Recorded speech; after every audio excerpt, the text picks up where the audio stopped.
Ya, dari TV1 Biro Yogyakarta dan Jawa Tengah kami punya dua kabar dari wilayah Jawa Tengah, yaitu kabar pertama terkait dengan aksi unjuk rasa ratusan sopir di Kabupaten Batang, Jawa Tengah yang memprotes kebijakan over dimension overloading atau odol yang digelar di jalur Pantura.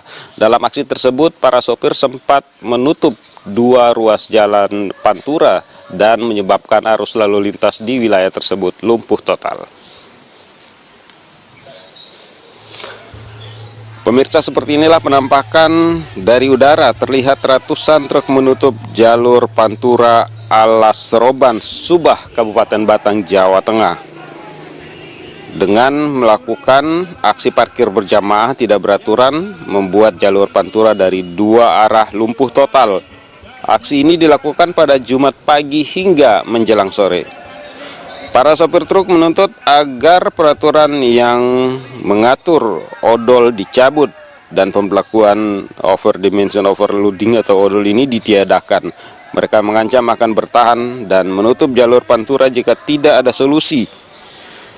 Bupati Batang menemui para peserta aksi. Dalam keterangannya kepada para sopir truk, Bupati berjanji akan segera menyampaikan aspirasi mereka ke Gubernur Jawa Tengah. Selain itu, Bupati juga berjanji akan segera membentuk Satgas Anti Pungli dan Premanisme.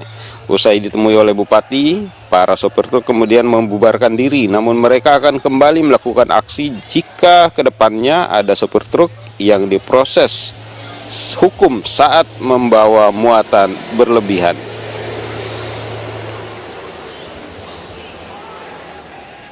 Dari Kabupaten Batang, kita beralih ke kabar lainnya dari daerah istimewa Yogyakarta. Ini terkait dengan kasus mafia tanah melawan seorang lansia di Kabupaten Bantul, Jawa Tengah.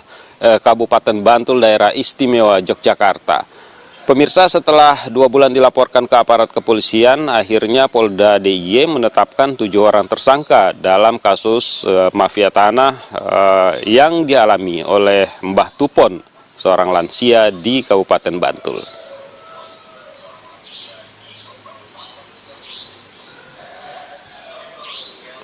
Ketujuh tersangka ini adalah BR, TK, TY, MH, AH, dan 2 orang wanita berinisial VW dan IF.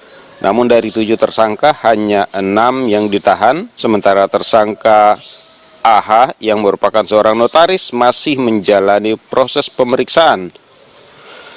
Menurut polisi, ketujuh tersangka saling kenal dan sengaja memanfaatkan kelemahan korban yang merupakan seorang lansia buta huruf. Mereka memiliki peran masing-masing, mulai dari membujuk korban, menggadaikan akta, kemudian mengurus jual beli fiktif, mengajukan kredit ke bank, hingga membagi-bagikan uang. Ketujuh tersangka akan dijerat pasal terkait penipuan, penggelapan, hingga pencucian uang.